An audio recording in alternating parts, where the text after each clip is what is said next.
Okay, can we acknowledge ourselves for showing up today? Giving it up for us to move the energy around in the room. I'm so grateful to have you here. Take a breath. I'm going to go through the guidelines for the course, and I'm going to use today's review workbook lesson as an opportunity to kind of get warmed up. It'll take about 10 minutes, so let yourself just relax and receive it.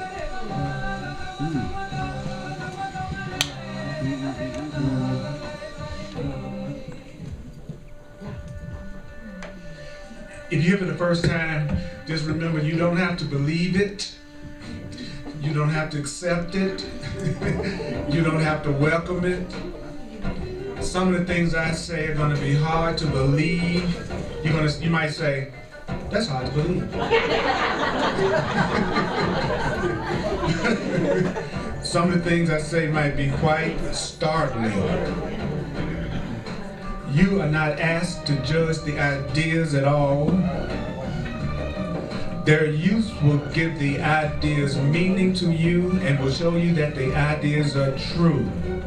It's the use. So this is the Course in Miracles, funky black man style. So I'm going to go through it right now.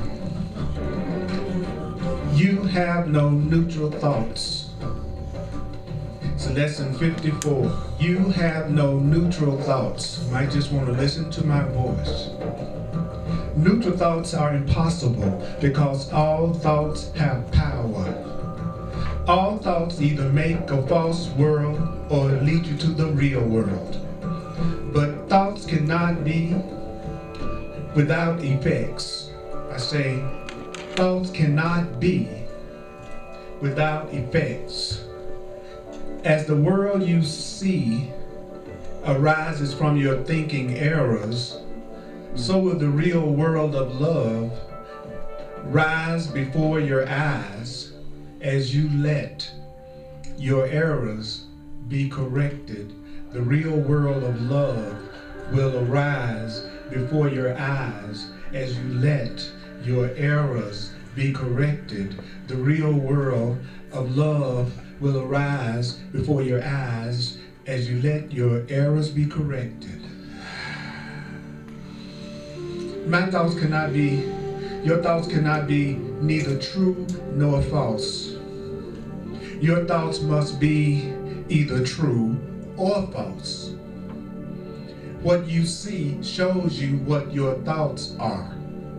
What you see shows you what your thoughts are.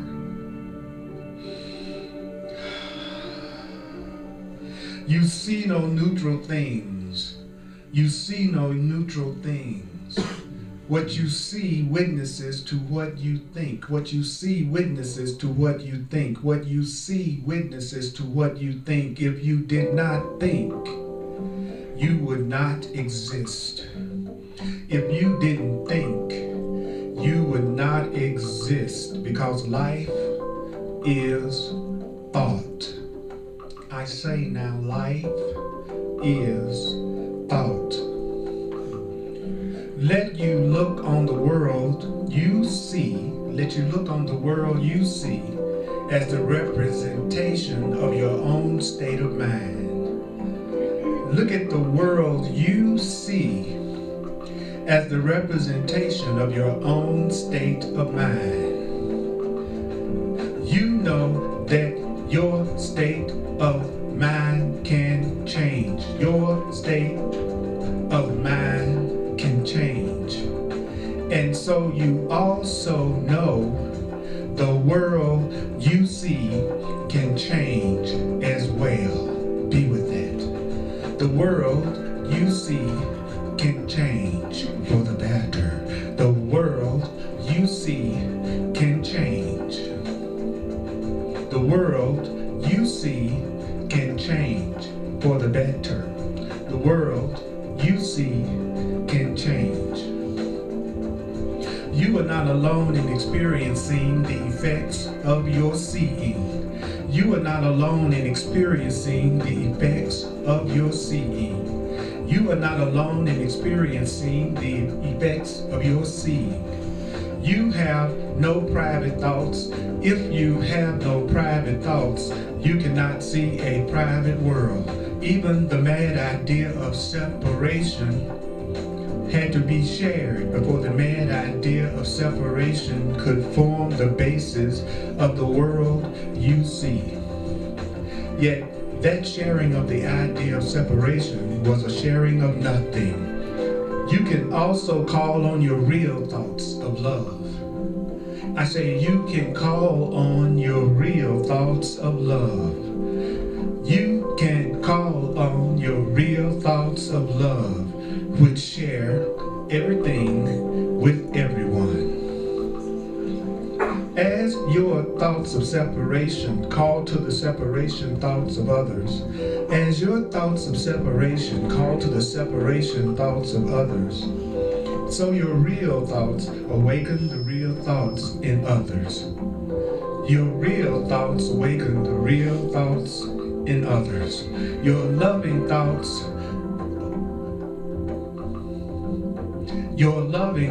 awaken the real thoughts in others. Your fearful thoughts awaken the fear thoughts of others.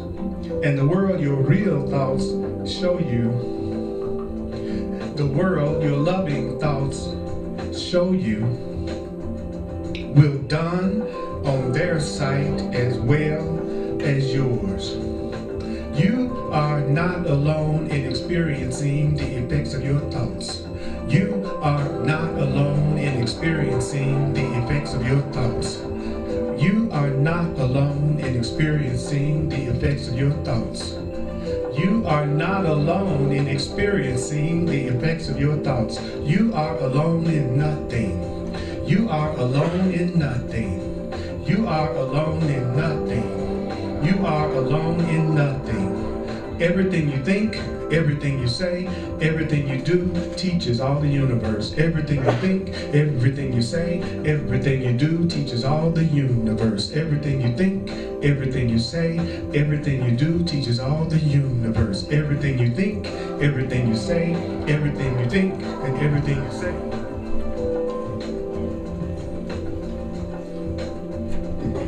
Everything you think, everything you speak, everything you do teaches all the universe. Everything I think, everything I say, everything I do teaches all the universe. Everything I think, everything I do, everything I think, everything I do, everything I say teaches all the universe. You as a child of God, you as a child of light, you as a child of the universe, you cannot think, you cannot speak, you cannot act in vain. You cannot think, you cannot speak, you cannot act in vain. You cannot think, you cannot speak, you cannot act in vain. Now breathe.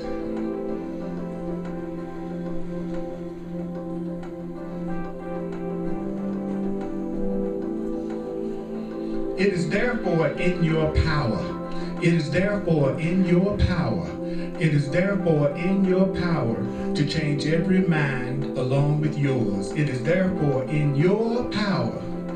It's in your power to change every mind along with yours, whether you believe it or not. Yours is the power of God. Yours is the power of God. Yours is the power of love. Yours is the power of love. Yours is the power of the universe. You have the power of the universe. You have the power of the universe. You have the power of God. And the last review thought is, I am determined to see. You are determined to see. You are determined to see. You are determined to see. Recognizing the shared nature of your thoughts. You are determined to see. Recognizing the shared nature of your thoughts. you are determined to see. You would look upon the witnesses. You would look upon the witnesses that show you the thinking of the world has been changed. You want to look upon the witnesses that show you that your thinking has been changed. Ask to look upon the witnesses that show you your thinking has been changed. Ask to look upon the witnesses that show you that your thinking has been changed.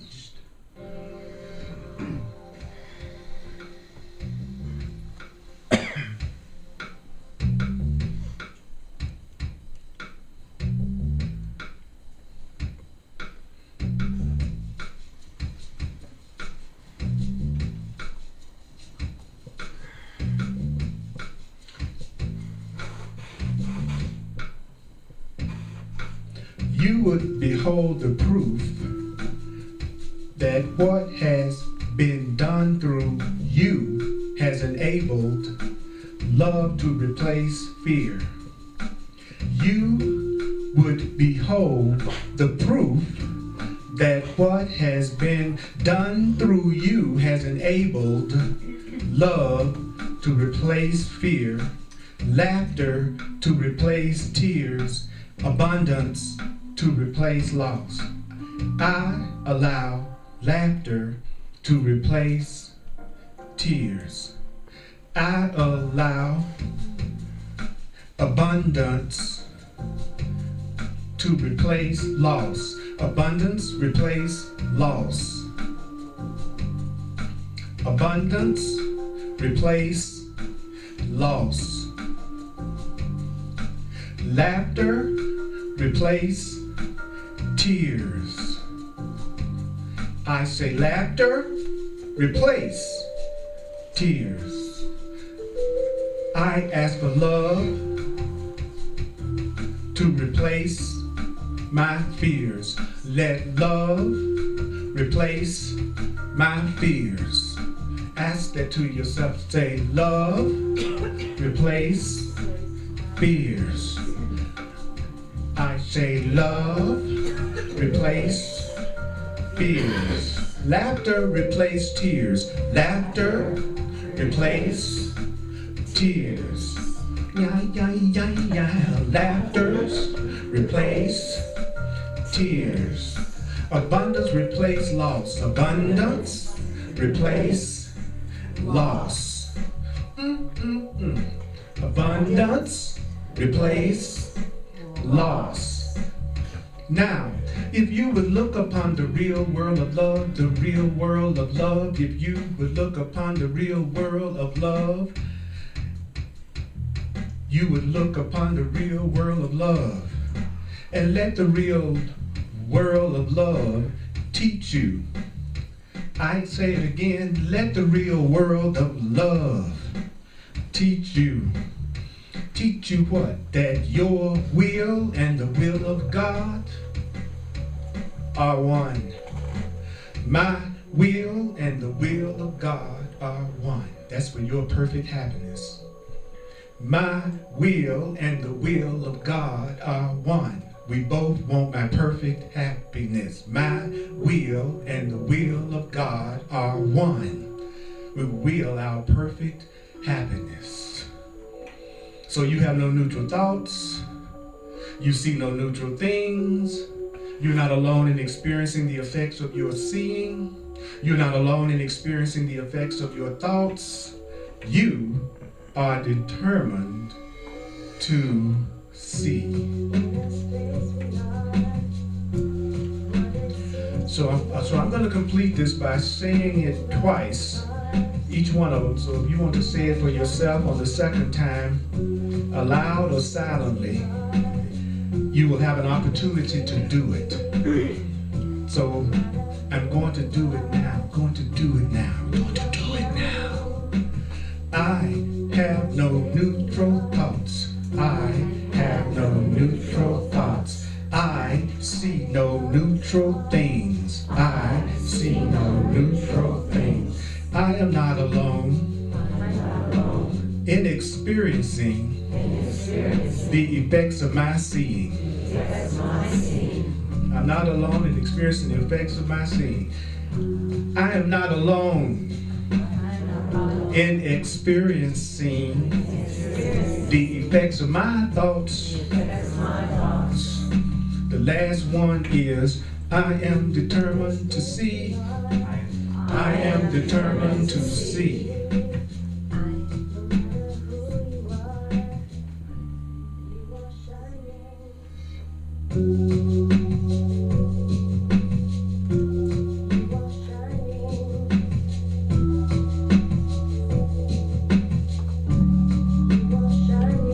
You are shining. I am shining.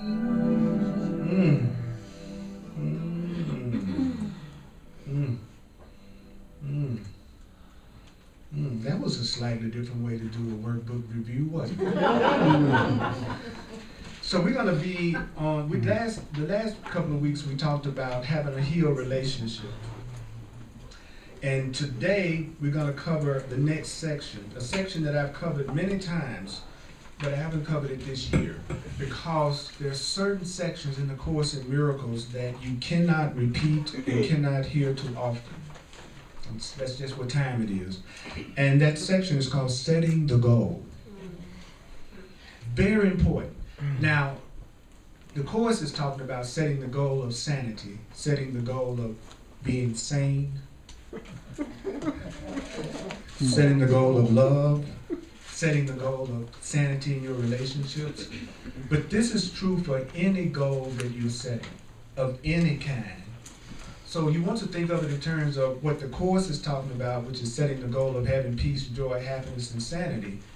But you also want to think about it in terms of any goal that you're setting. These are the steps to any goal that you're trying to achieve. And I'm going to go through the paragraph, and then I'm going to share basically what it's saying, and then I'll throw it open for 5 minutes of discussion or question if you have it. And then I'm going to move forward so we can go through it. Is that cool? Page, please. It's going to be on page 365 in the text. I'm also going to use substitutions for the religious terminology, Christian terminology in the Course by using the definitions of the words that the Course is using. Because I don't want that to stand in the way of being able to hear what I got to say. So you'll get plenty of opportunities if you got to hang up about the words to work on that on your own. But in the meantime, I'm just going to go ahead and say it in a conversational way so we can hear it. Is that cool? Okay. So the practical application of love's purpose, God's purpose, is extremely simple. The practical application of the purpose is extremely simple, but it's unequivocal. And that means in order to be simple, it must be unequivocal. And that means the simple is merely what's easily understood. And for something to be easily understood, it is apparent that it must be clear if it's going to be easily understood. So the setting of Spirit's goal, love's goal, the setting of your higher self's goal is general. Now your divine guidance will work with you to make the goal and the guidance specific, because application is specific. Very important thought. If I'm going to apply the truth, I must apply it specifically. We tend to try to apply stuff generally, like saying stuff like, I love everybody, which is the biggest BS that ever goes through the mouth of the average person that says something like this. I love everybody. What a lie. That's the same as saying, I see everybody as myself. I love everyone as much as I love myself. I'm going to extend to everyone as much as I extend to myself. Now you see why I say it's a big old lie? I'm looking out for everybody else as much as I look out for myself. I love everybody as much as I love you. I don't deal with love in an unequal way. When I say stuff like that, it's more of a goal that I'm setting than an actual reality of how I am functioning. All right? The universe has a real weird habit of every time you lie to yourself, deceive yourself, something happens to make you aware that you're doing that. So if you say you love everybody, somebody show up that you don't love. To show you, now you don't love everybody yet, buddy. Okay, so I just go ahead and just fess up. I don't love everybody. I would love to love everybody, but I don't yet. So I don't need you to put them in my face. I'll go ahead and admit I have some work to do. All right? All right? And then it says, now, there are very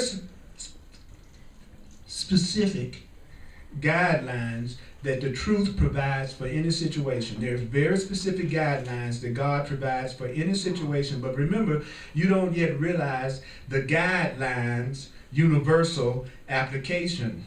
So right now, we don't realize that the truth applies to every situation. And in every situation, I'm giving it all the meaning that it has for me. In every situation, I'm creating it.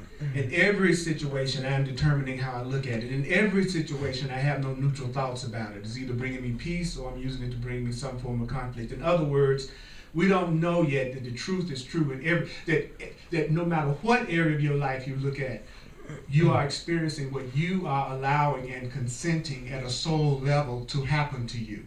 Everything. We don't realize that's true in every situation. So the truth says it's essential at this point to use these guidelines in each situation separately. Since I don't know how to do it in every situation, it's important for me to do it in each situation separately. For how long? Until I can more safely look beyond each situation in an understanding far broader than I possess right now. So I'm going to apply the truth to one person into one situation until I get to the point that I see that it applies to every situation. So if I'm going to be in a relationship, for instance, then I'm going to apply the truth to that relationship consistently until I get to the point that I can apply it to every situation.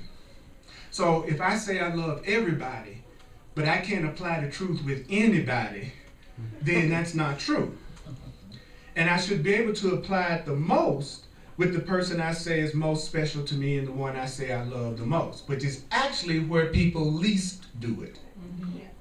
They'll tend to have the greatest grievances with the person that they say is most special to them than they do with the people that they don't feel are very special.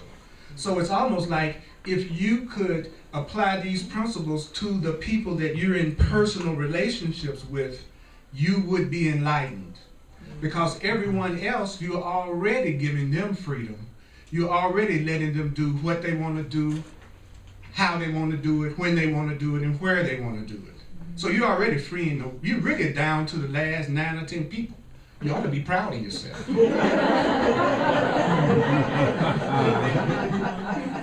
And the last one you apply to is the most special one. Isn't that weird? The last person I love is the person I say I love. That's the last one that I let be. That's the one I got the most scripts for, actually. Hello? It's weird, but it's the truth, isn't it? It's like the minute I say I love you, then you are the one that I'll hold a grievance against first. You're the one that I'll get upset and want to punish if you don't do it the way I want you to do it first. But you're the one I say I'm in love with.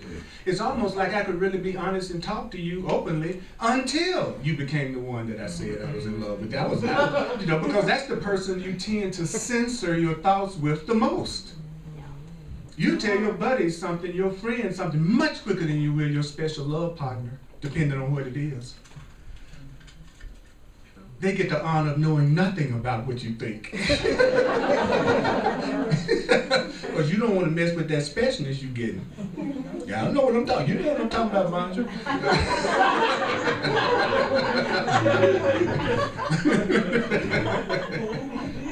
That's why when people are ready to break up with you, that's when they tell you everything they really think. And by the way, I didn't like this and I didn't like that. You know why? Because now you're not so special. Then you get your first honest conversation. I love how the Course in Miracles says, forgiveness is the end of specialness. Think about that line. Forgiveness is the end of specialness. It's almost like at the point you're not special is the point I've forgiven you. Because at the point you're not special, I'm not holding you responsible for all these different scripts and bargains that you're not keeping. So it's almost like when you break up with somebody, you should say, we've forgiven each other. Because now we're letting each other be. That's weird. That's backwards, isn't it, from what we think. Now, that's not saying that to forgive someone you have to break up with them. I'm saying that the truth is, if you're feeling guilty about something that hasn't lasted, let go of that guilt and say, we just forgave each other. And then if you're still together, say, we still have some forgiveness to do. That's why we're still together. We still have some lessons in love. And that doesn't mean you have to break up, but it does mean you're no longer holding another person responsible for your happiness. That's forgiveness. And if you are, just ask them what they're willing to do without a sense of sacrifice to support your happiness. I know what I'd like you to do. What would you like to do? What would feel good to you to share with me? Just ask. I find that that's the easiest thing to do. And the last thing we tend to do is just ask. Okay? And then it says, in any situation, I love this, in any situation in which you are uncertain, there's first one thing you should consider. So if there's any situation in your life right now that you feel in doubt about, ask yourself, what do I want to come of this? What do I want to come out of this? What is it for? I want this relationship. What do you want to come out of it? See, most people don't do that in a relationship. They don't stop and go, what is this relationship really for? Whatever it is you're uncertain about right now, say, what do I want to come of this? What is it for? Someone asks you out, say, what for? You want to go out with me? Why? What do you want? If they go to stuttering and stuff, you know they don't want to tell you. Learn the truth. Come on up and see my holy pictures tonight, baby.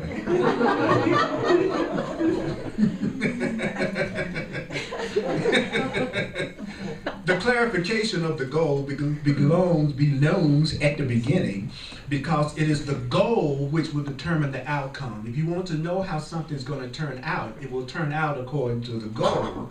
And so in an unaware mind, that's ego, in an unaware mind's procedure, this is reversed. If you are not aware, you let the situation become the determiner of the outcome, and the outcome can be anything.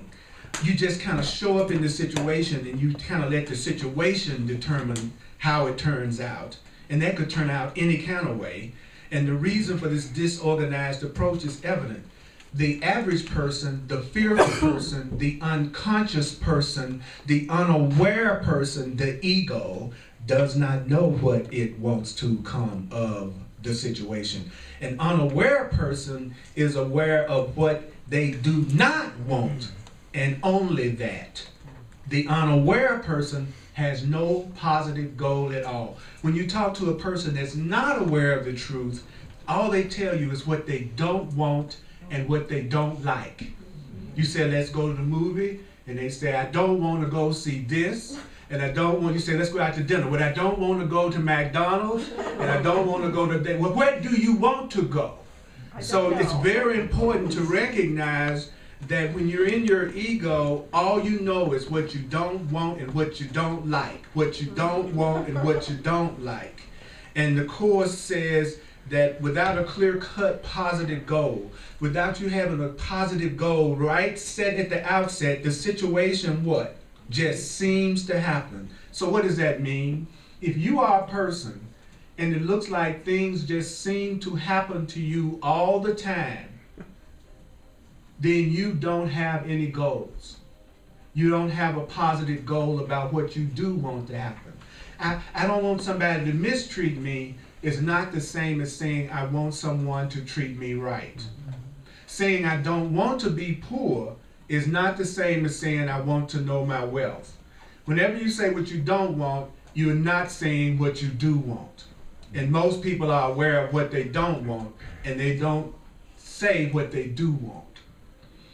So the Course in Miracles says, then without a clear-cut positive goal, things just seem to happen to you. Things just seem to make no sense until it's already happened. Then you look back at what's happened and you try to piece together what it must have meant. After it just seemed to happen to you, you try to piece together what it must have meant, and you will be wrong. That is so deep.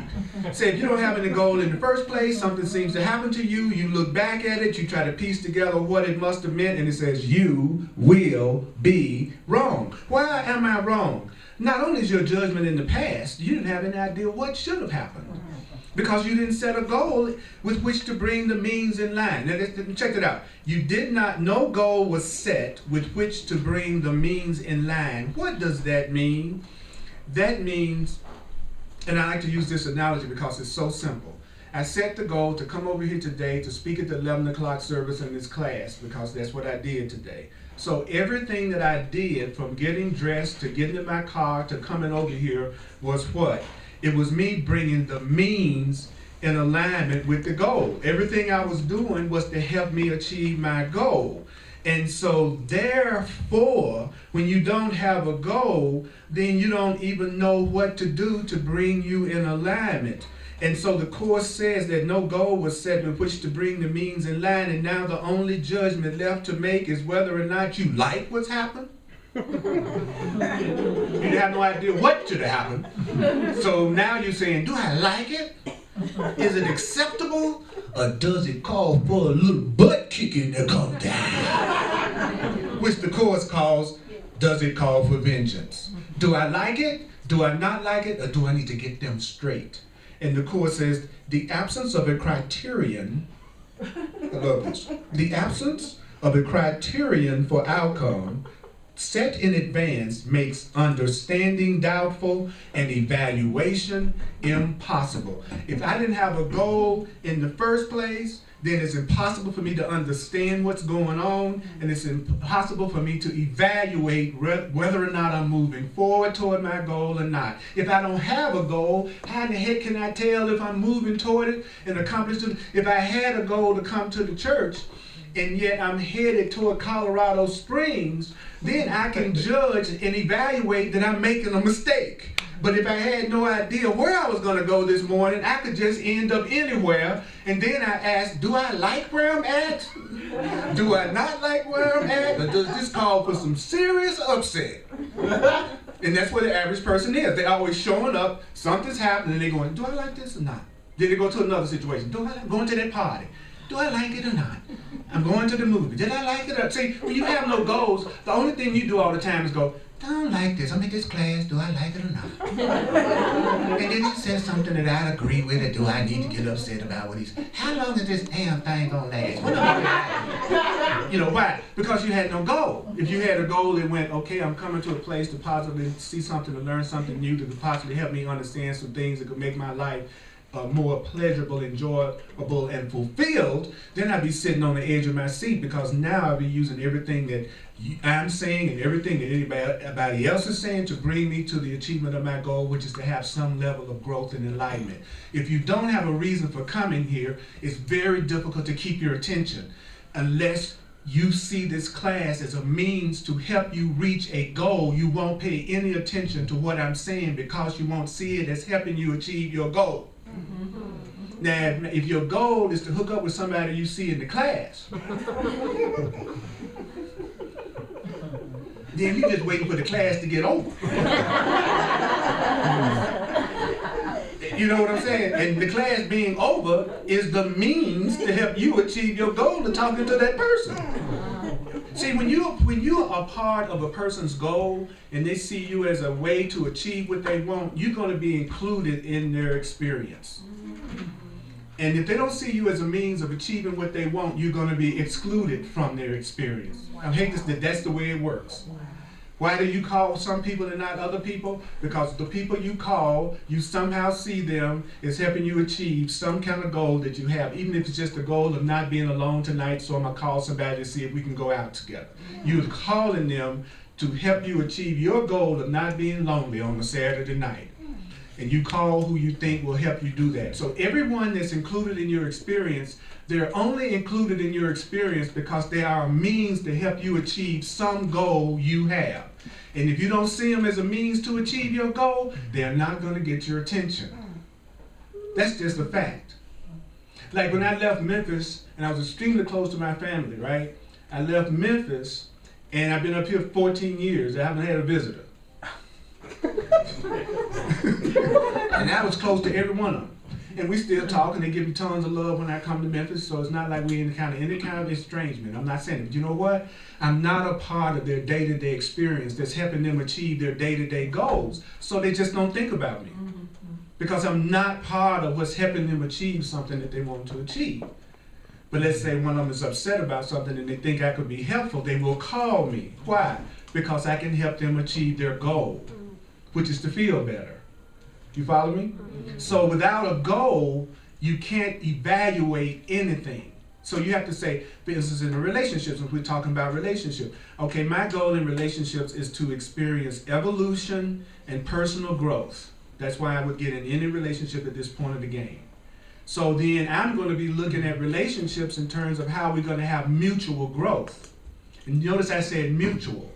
And the reason why I said mutual is because I've been on my spiritual path long enough to know only mutual interests really are valuable.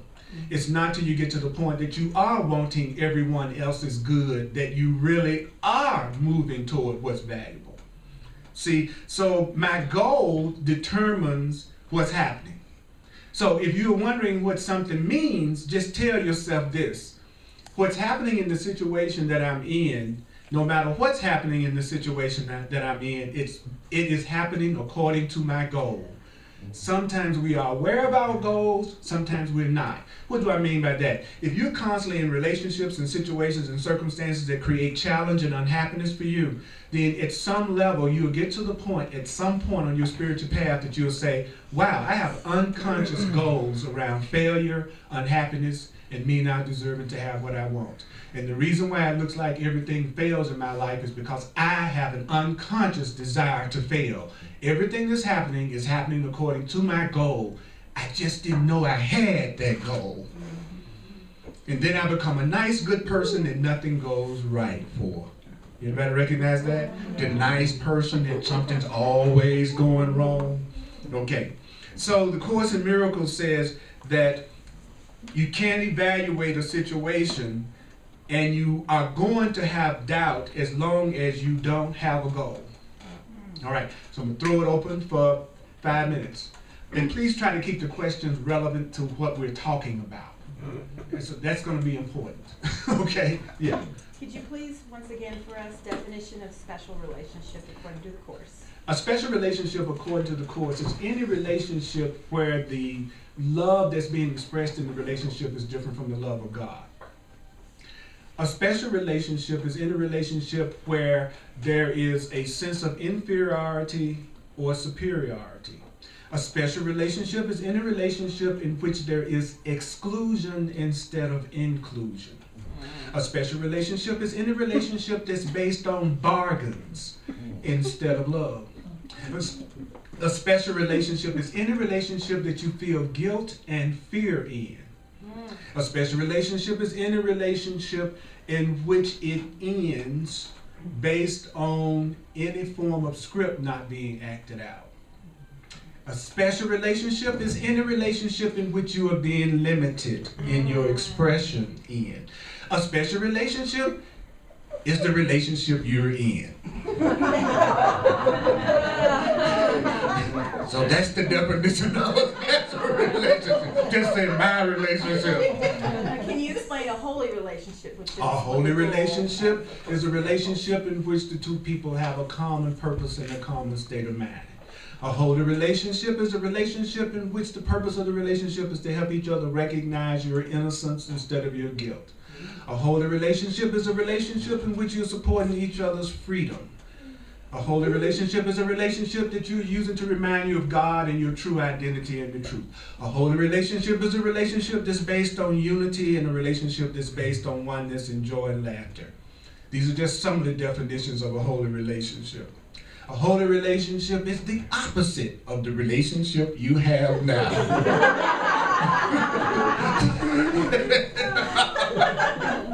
And I'm waiting for somebody to come and give me one. You know, I just expect a holy relationship to just show up.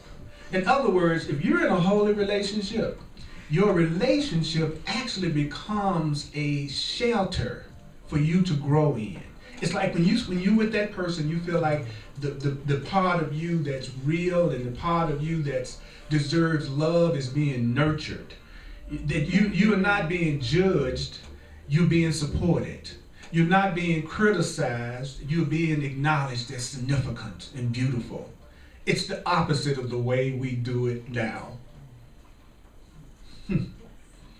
One of the questions that I find that people do not ask themselves or ask another person in a relationship is this.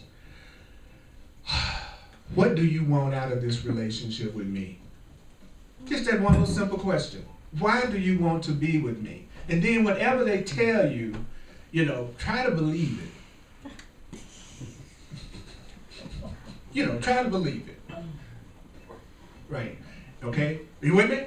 Is that a good definition of a holy relationship? Perfect. Okay. I'm going to be constantly reminding you that you are a child of God, that you are loved. That's not saying we're not going to make errors. But you know what happens when we make errors? When we make errors with each other, we try to see what we can do to go beyond the separation and the fear that we're feeling by reaffirming our goal, which is to join each other in love and support. And then we do whatever is necessary to let go of the grievance of the separation because we want to be joined and because we want to be connected. There's no such thing as two people who want peace in a relationship being unable to have it if they both want it. It's impossible. So when everybody acting like it's so complicated to be in a relationship that's peaceful, I don't buy that at all. It's just two adults who are not willing to be responsible. And somebody wants to be right more than they want to be happy. Somebody's wanting their way to the exclusion of the good of the relationship. It would be much easier if you love the color red to join with somebody that loved the color red before they ever met you than to fall in love with somebody who wants the color blue and you're trying to turn them into somebody that wants red, which is the way the average person does it, right? It's like, I'll try to change you into what I want. Rather than go, universe, you know someone who's perfectly in alignment with me, I ask you to send them to me. And then you join with someone of a like mind, and you'll be amazed at how easy the relationship would be, to the point that you just can't even believe it's so easy. Don't say want what you want. But most people are not attracted to the people who want what they want. Mm-hmm. How can we change that though? 'Cause, you know. Through making a decision, a radical concept, saying, I now choose. And what does that mean? It means I have to be willing to say no to my own order from the kitchen. You know what I'm saying? I used to order hell pancakes. Hell relationship pancakes. I used to love them. You know? And now I've all of a sudden realized I should start choosing for love and joy and peace pancakes. Right? Yes. So now I've got to say, you know what? I need to cancel that last order. And maybe they've already started cooking it. Because you've been asking for, they know your order before you come to the restaurant.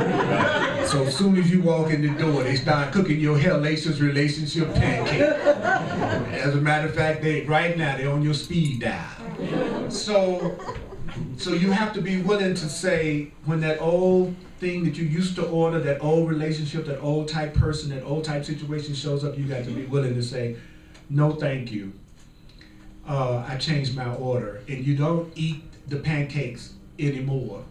And at first it's going to be hard because you are just totally addicted to hell pancakes.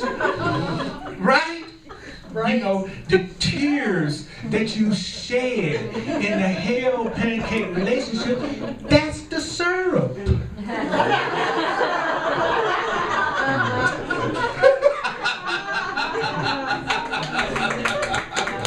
You know what I'm saying? So so you have to go, all right, no hell crackers. Okay.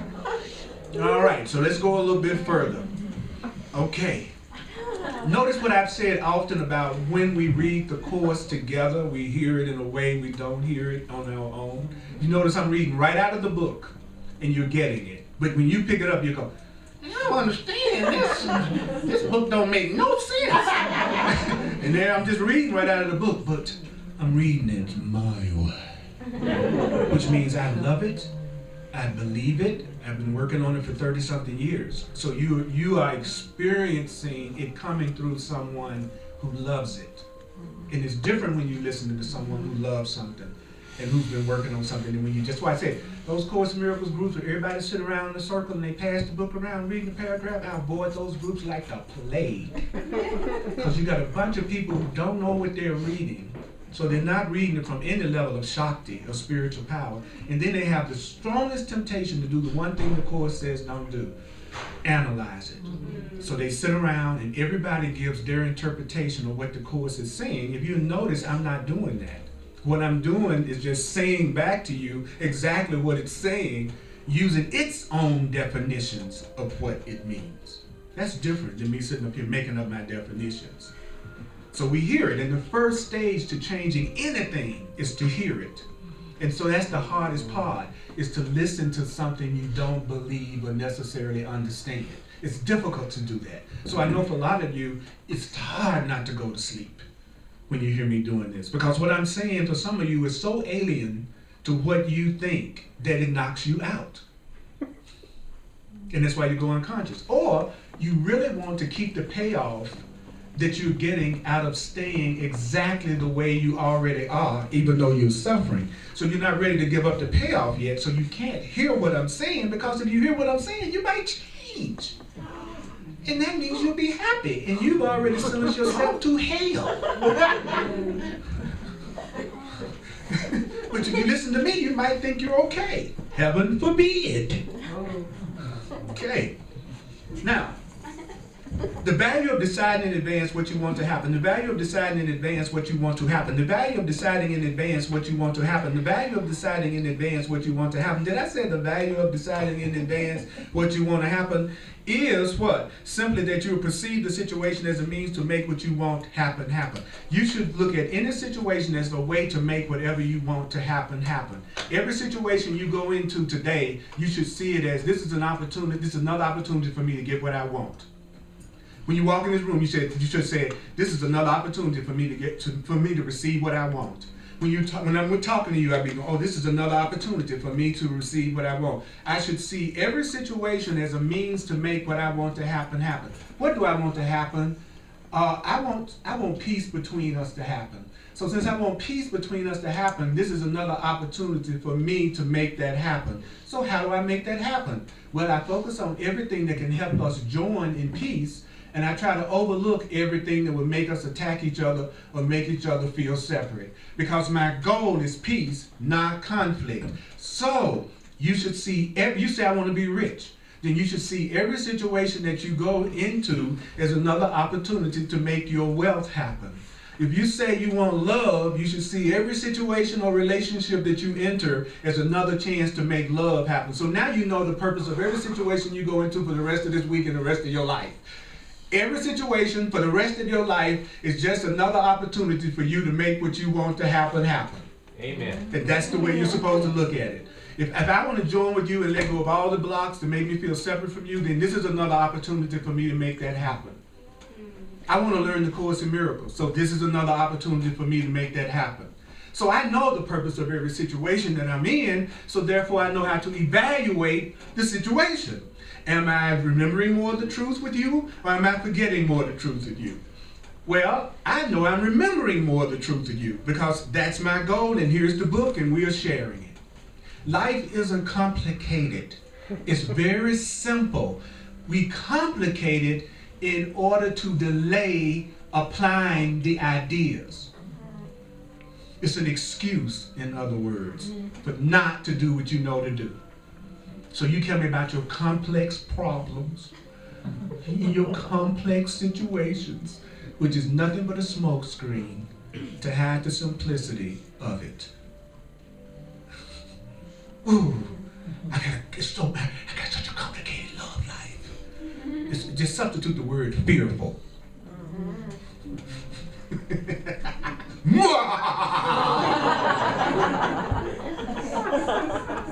I always wanted to do that.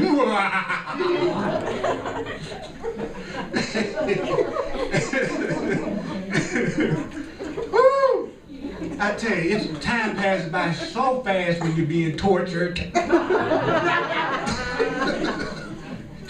So if everything is an opportunity to make what I want to happen happen, I need to know what I want. Well, exactly. Exactly. And so if you're sitting around going, I don't know what I want, I just know what I don't want, then something's going to seem to happen to you. You're going to be one of those people that's always something happening to you, and you'll be going, why did that happen to me? Because you didn't know what you wanted to happen to you. You were waiting for somebody else to make it happen. And you were getting upset because they weren't doing it the way you wanted them to do it. So you were working on them. And sometimes what you want to happen doesn't happen. Sometimes, here's the trick, here's the paradox of that. There's never a moment that anything happens that you don't want to happen. You just don't always know what you want to happen. You think you know. So how do you know what you really want to happen? It's what's happening. It's too simple, isn't it? Why is it that I never have relationships? You want not to. But I do want it. Is it happening? No. Well, right now you really don't want it to happen. And here's another way you can always tell that you don't want it to happen, something to happen that you say you want to happen. The Course says, if you have any fear around your request, you don't want it. No matter what you say. If you say you want financial abundance and you're criticizing and judging people who have financial abundance, you don't want financial abundance, and you wouldn't be judging them. In other words, like we like to say in the hood, you wouldn't be a hater. You wouldn't be constantly judging and condemning those people who have it. Because if you do, the universe goes, oh, then obviously you don't want it because you are judging other people who have it, so we just make sure you don't have none of that.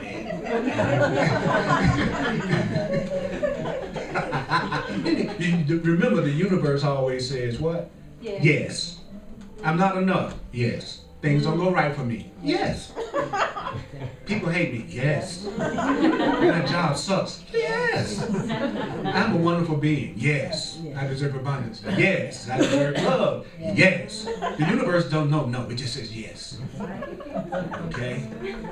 Yes. So what I'm hearing from you, Earl, is the importance of getting clear on what you want, even if it is ego-based, so that then you can decide, well, do I want to keep having this experience? That's right. And if I don't, then, well, what do I need to do to change it? I need to choose something else. Yeah. It's really that simple. I need to choose something else. Because once I get clear about the something else I want, then the means to achieve it begin to automatically present itself. And I'm going to go over this. I'm not going to rush through this. This is a very important section, and it has the key to having exactly what you want. So if you really want what you say you want, you might want, I would invite you to come to this class over the next couple of weeks so we can go through this, because I'm not going to rush this. This is so important, I'm not going to rush it. I want to hear this because this is going to be my year to allow. You understand what I'm saying? Yeah.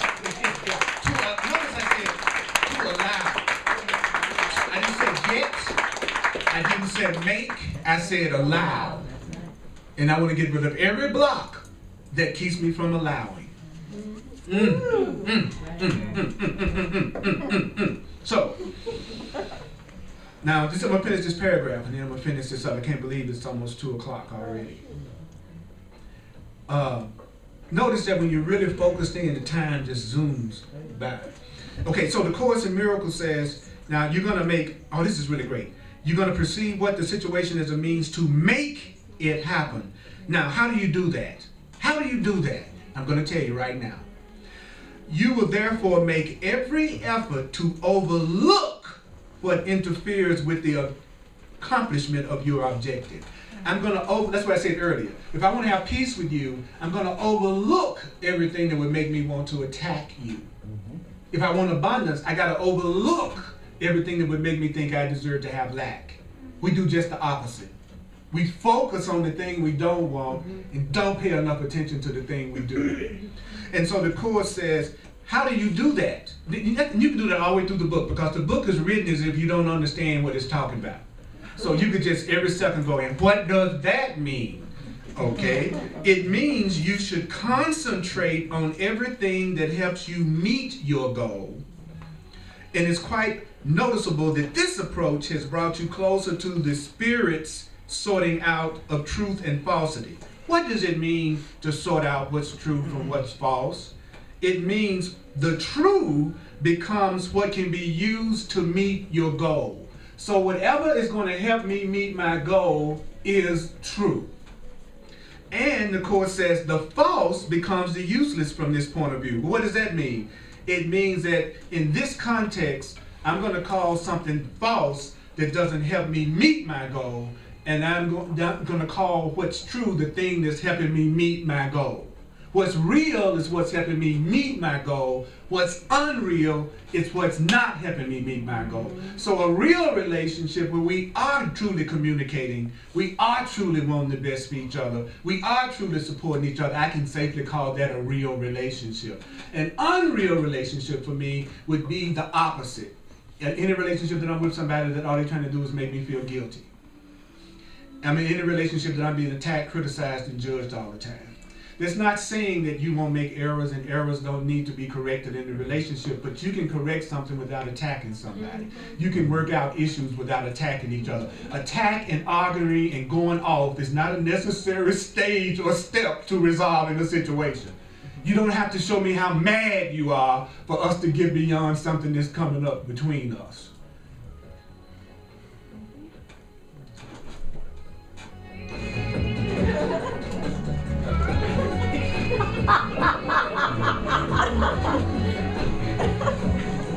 I would flick my hair, but I don't have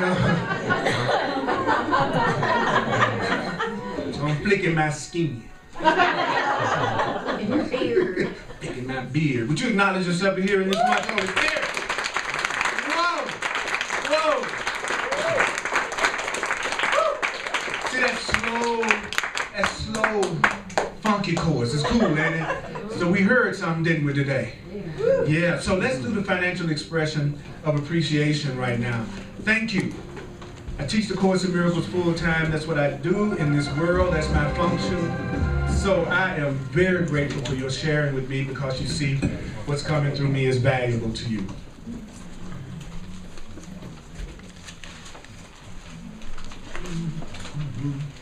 Thank you. Thank you so much. Thank you. Thanks, Earl. Thank you so much. Those of you who are watching on the internet, thank you so much for all of the comments and communication I've been receiving from you. And if you'd like to make a financial expression of appreciation, you can go to my website, earlpurdy.com. I video all my classes, and I put all my classes on my website and all my classes on YouTube, freely available. I have over 800 classes on YouTube. Wow. I don't remember uploading 800 classes. I don't know how they got there, but I'm glad they're there. You know, it's amazing me when I think about that. I put all 365 workbook lessons online. I read all of them and did all of them. If you want to listen to any workbook lesson, just Google Purdy lesson, whatever. I also have a series of special love relationship videos that me and my friend Anna Kajawa did together. If you do Earl Purdy and Anna on YouTube, it will come up. What I'm saying is, you have a lot of support in wanting to change your mind that's available, that I'm giving and receiving, because you're such a blessing to me. And I'm available for one-on-one sessions called Clarity Sessions, where we take the teachings of the Course in Miracles, the Way of Mastery, everything I've learned in the last 40 years of teaching, and we bring it to your situation.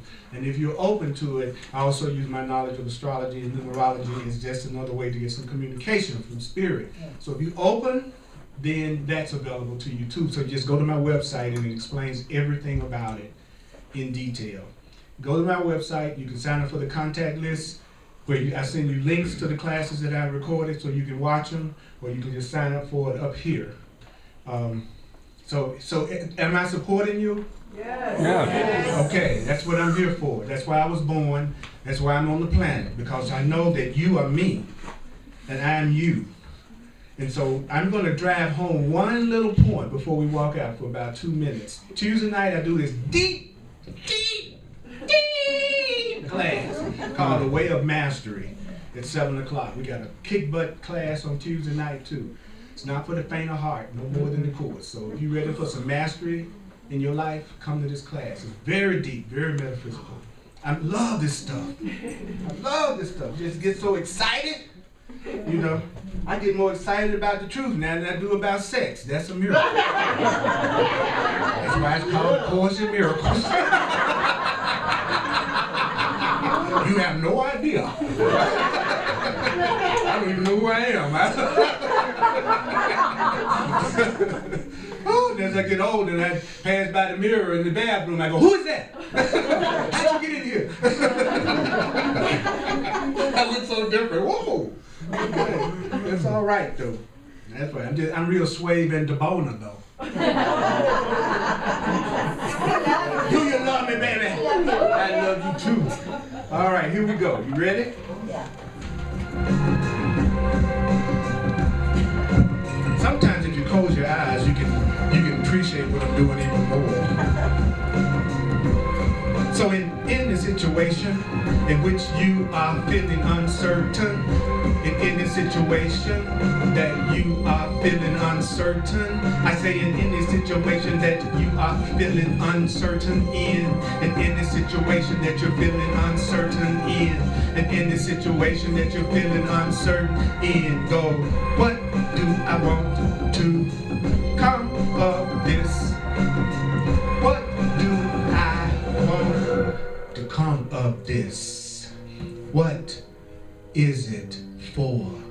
What is it for? What is this for? What do I want to come of my financial situation? What do I want to come of my relationships?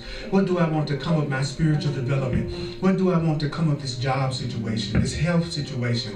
What do I want to come of this? What is it for? What is it for? The clarification of the goal belongs at the beginning because the goal is going to determine the outcome. If you don't have a clear-cut goal set at the beginning, then you're just going to be one of those people that situations and circumstances seem to happen to. And it won't seem like it's making any sense until it's already happened. Then you're going to look back on what's happened and you're going to try to decide whether or not you like it or whether or not you don't like it.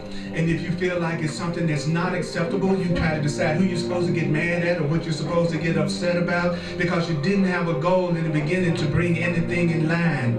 No goal was set to make any decisions. You can't evaluate a situation if you don't know what the situation is for. So the value of deciding in advance what you want to happen is simply that you will perceive the situation as a means of making it happen. You're going to see the situation as a means of making it happen. Whenever you enter in the situation, see it as a way to make what you want to happen, happen. You want to see it as a way to make what you want to happen, happen. And in this situation, you say, this is another opportunity for me to make what I want to happen, happen. I have to make what I want happen, happen. And you want to take it to another level, to a higher level. You go, I allow it, I allow it, I allow it, I'm willing to allow it, I allow it, I allow it, I am willing to allow it. That's what you go, I allow it, I allow it, I am willing to allow it, I allow it, I allow it, I am willing to allow it. Say, I allow it, I allow it, I am willing to allow it. Say what? I allow it, I allow it, I am willing to allow it. Oh, I allow it. Watch your hand, it's going to be right in front of the camera right there. That's okay, baby. I want you to move. I allow it, I allow it, I am willing to allow it. My life abundance, I allow it, I allow it, I am willing to allow it. My friendships, I allow it, I allow it, I am willing to allow it. My health, I allow it, I allow it, I am willing to allow it. God in my life, I allow it, I allow it, I am willing to allow it. My joy, I allow it, I allow it, I am willing to to allow it. My success, I allow it. I allow it. I am willing to allow it. Forgiving myself, I allow it. I allow it. I am willing to party like a big dog. I allow it. I allow it.